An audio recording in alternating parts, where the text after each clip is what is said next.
Dear students, ఇప్పుడు మన ముందు సాధన్. ఇతను రీసెంట్గా అనౌన్స్ చేసిన గేట్ 2025 ఎగ్జామ్లో ప్రొడక్షన్ ఇంజనీరింగ్ నుంచి 3వ ర్యాంకు, మెకానికల్ నుంచి 74వ ర్యాంకు సాధించాడు. ఇతను present BTech final year student. ఇతని బ్యాక్గ్రౌండ్ చూస్తే చాలా ఆశ్చర్యంగా అనిపిస్తుంది, సంతోషంగా, మోటివేషన్గా అనిపిస్తుంది. ఇతను మంచిర్యాలకి దగ్గరలో దగ్గర 20 కిలోమీటర్ల దూరంలో ఉన్న లక్సెట్టిపేట గ్రామస్తుడు. మంచిర్యాలలోనే 10వ క్లాస్ వరకు బీసీ వెల్ఫేర్ స్కూల్స్లో చదివాడు. ఓకే, అమ్మ సింగిల్ పేరెంట్గా కూడా నాన్నగారు తర్వాత ఎంతో కష్టపడి చదివించారు. ఈ బాబు డిప్లొమా బ్యాక్గ్రౌండ్ నుంచి డిప్లొమా కూడా నేను తెలుసుకుంది ఏంటంటే మెకానికల్ కాదు, ఆటోమొబైల్ ఇంజనీరింగ్. సో ఈసెట్ ద్వారా బీటెక్ మెకానికల్ చేరాడు. ఎనివే, తన జీవన గమనాన్ని, తన విజయ సూత్రాన్ని తెలుసుకుంటే ఎవరైనా ఒక్కరికైనా ఉపయోగపడుతుందని నా ఆలోచన. అంతే. Congratulations Sadhan. Really, so much. I am very proud of you for students like you. మట్టిలో మాణిక్యాలు అంటారు కదా, దాని కరెక్ట్ ఎగ్జాంపుల్ నువ్వు. ఎనివే, నీ గురించి నువ్వు బ్రీఫ్గా చెప్పు నాన్న. ఎస్ సార్, నా పేరు సాధన్ అనుమాల. నేను చిన్నప్పటి నుంచి మా ఊర్లోనే పెరిగాను, లక్షపేట దగ్గర. అండ్ స్కూలింగ్ కూడా అక్కడే కంప్లీట్ చేశాను, లైక్ 10th వరకు. తర్వాత పాలిసెట్ రాశాను, దాంతో మాసప్ ట్యాంక్ లో సీట్ వచ్చింది ఆటోమొబైల్లో. సో ఫ్యామిలీ మొత్తం ఇక్కడికి షిఫ్ట్ అయ్యాం. 3 years అక్కడ పర్సూ చేశాను. ఆ తర్వాత ఈసెట్ కోచింగ్ కోసం జాయిన్ అయ్యాను. తర్వాత ఈసెట్ లో 5th ర్యాంక్ వచ్చింది sir, branch rank. And overall rank 21. Like ECET తర్వాత ఒక కన్ఫ్యూజన్ ఉండే సార్, లైక్ చాలా మంది సిఎస్సి వెళ్దాం అనుకుంటారు మా ఫ్రెండ్స్ అందరూ. 2 ఆప్షన్స్ ఉంటాయి, like CSE, mechanical. But CSE options కొన్ని కాలేజ్ లో పెట్టాను కానీ రాలేదు. సో ఫైనలీ మళ్ళీ మెకానికల్ లోనే ల్యాండ్ అయ్యాను. ఆ తర్వాత ఫస్ట్ ఇయర్ అలా గడిచిపోయింది. లైక్ 3rd year స్టార్టింగ్ లో, లైక్ 2-2 లో స్టార్ట్ చేసిన ప్రిపరేషన్. 2-2 లో 3rd year లో కూడా రాశాను, అప్పుడు 7000 ర్యాంక్ వచ్చింది. సో 2-2 లో జస్ట్ ఒక ప్రొడక్షన్, ఇండస్ట్రియల్, ఇంకా ఫ్లూయిడ్ మెకానిక్స్, ఓన్లీ 3 subjects పట్టుకున్నాను. సో దాంతో ఆ 3 subjects ప్రిపేర్ అయ్యాను. లైక్ 30.33 మార్క్స్ వచ్చాయి. సెలెక్టెడ్ క్వాలిఫై అయ్యాను సార్. సో దాంతో కాన్ఫిడెన్స్ బూస్ట్ అయ్యి ఉంటుంది. అవును సార్. ఆ తర్వాత ఇక ఆ కాన్ఫిడెన్స్ తోనే ఎట్లానో కొడదాం అనుకొని మళ్ళీ స్టార్ట్ చేశాను. తర్వాత కాలేజ్ లో లైబ్రరీయన్ కూడా చాలా సపోర్ట్ చేశారు, చాలా బుక్స్ ఇప్పించారు, లైక్ ఏస్ అకాడమీ నుంచే.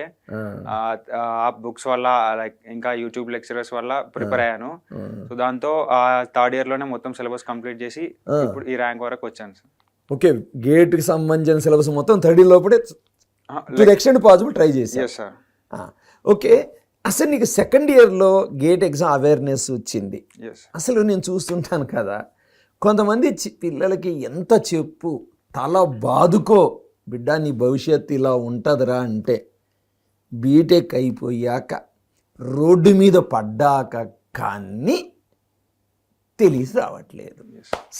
మరి 2nd year లోనే నీకు ఒక గేట్ ఎగ్జామ్ భవిష్యత్తు ప్రణాళిక ఎలా నీకు తెలిసిందమ్మా? లైక్ ఈసెట్ లో ఉన్నప్పుడు కొందరు లెక్చరర్స్ కూడా సపోర్ట్ చెప్పారు సార్, ఇట్లా గేట్ అనే ఎగ్జామ్ ఉంటుంది, దాంట్లో ప్రిపేర్ అయితే ఇలా పిఎస్యూస్, ఇలా ఎంటెక్, హైయర్ స్టడీస్ పాసిబిలిటీ ఉంటుంది అన్న వల్ల దాంతో కొంచెం అవేర్నెస్ వచ్చింది.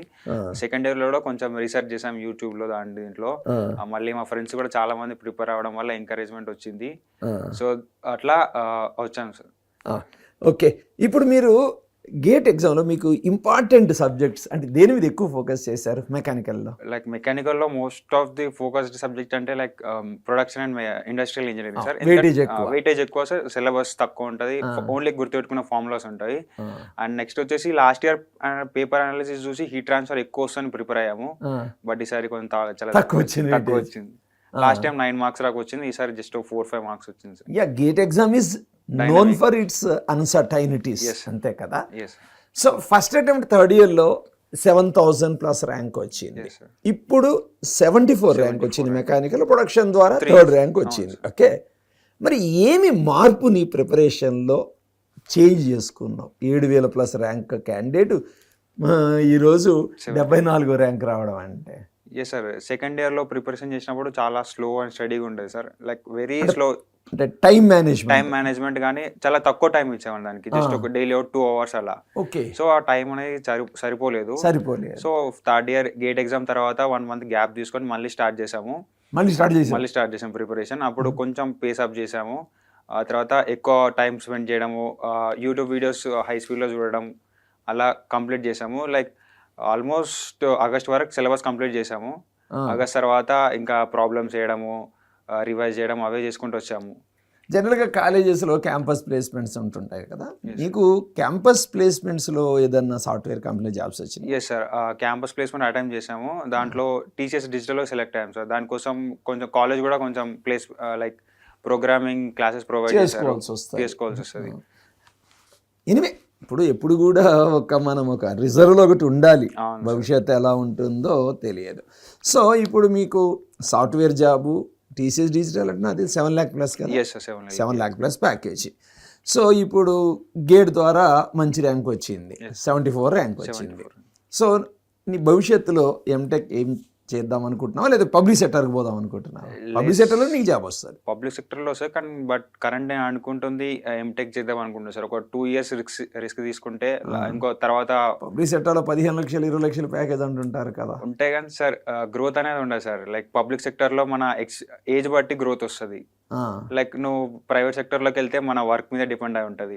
అంటే ఎంటెక్లో ఏ స్పెషలైజేషన్ చేయాలని? ఎంటెక్లో లైక్ ఇంటర్ డిసిప్లిన్ చేద్దాం అనుకుంటా sir. Multi discipline like computation and data science లేదా రోబోటిక్స్ అండ్ ఆటోమేషన్. నువ్వు మామూలుడి కాదురా నాయన.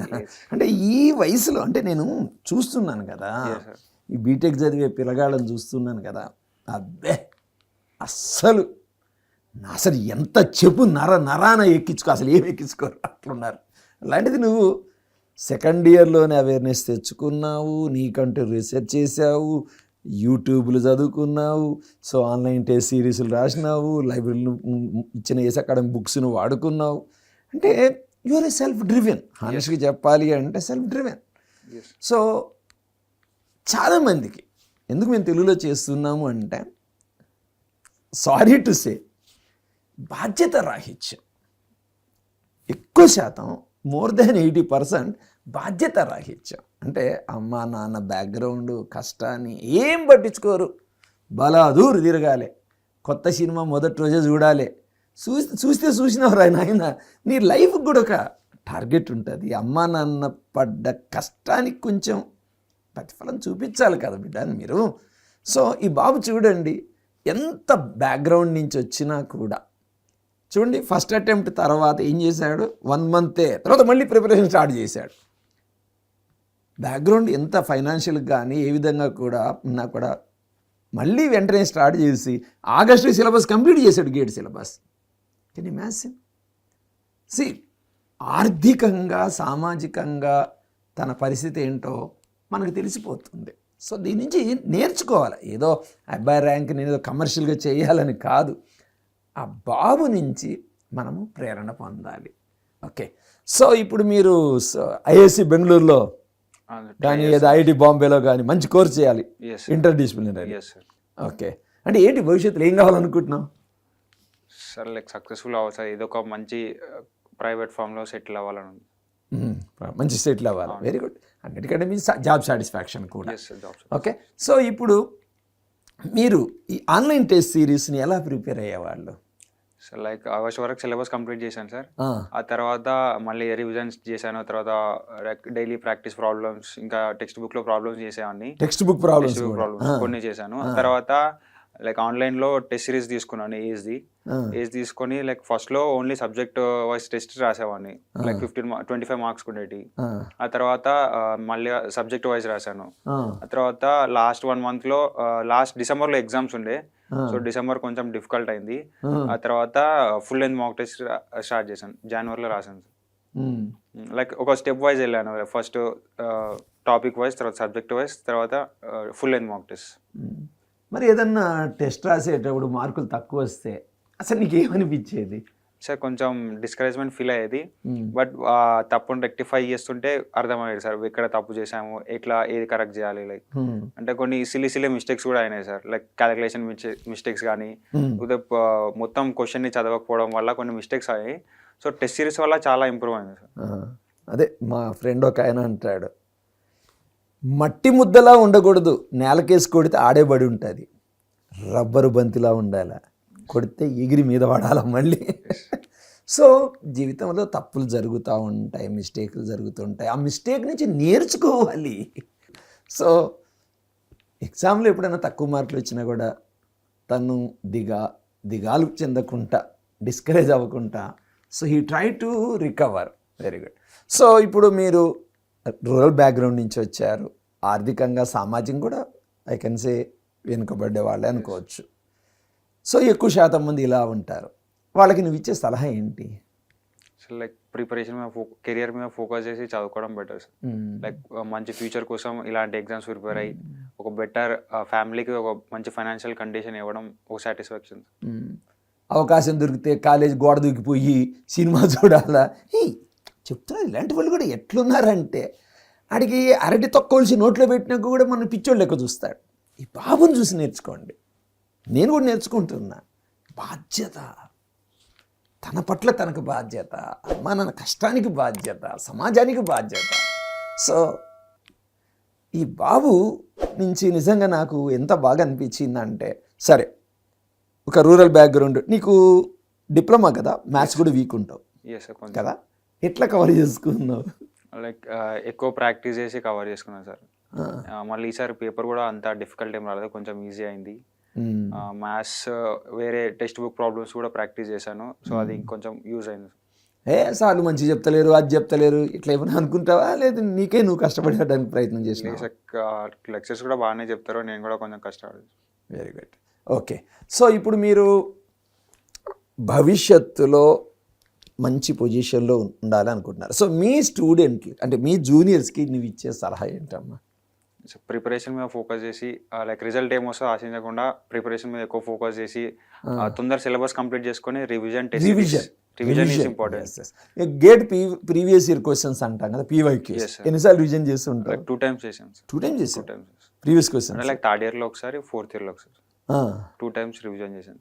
సార్ రివిజన్ చేయడం వల్ల అడ్వాంటేజ్ ఏంటి? రివిజన్ చేయడం వల్ల లైక్ కొత్త కాన్సెప్ట్లో వస్తాయి సార్, అంటే మనం షార్ట్ కట్స్ వస్తాయి, మళ్ళీ మిస్టేక్స్ ఎక్కడ చేస్తున్నాం తెలుసుకోవచ్చు. అంటే గేట్ అనేది కొన్ని కాన్సెప్ట్స్ అనేది డిఫరెంట్ ఉంటుంది, అంటే ఒక క్వశ్చన్ అప్రోచ్ కానీ క్వశ్చన్ సాల్వ్ చేసే విధానం డిఫరెంట్ ఉంటాయి గేట్లో. సో ఆ విధానానికి అలవాటు అవుతాం సార్.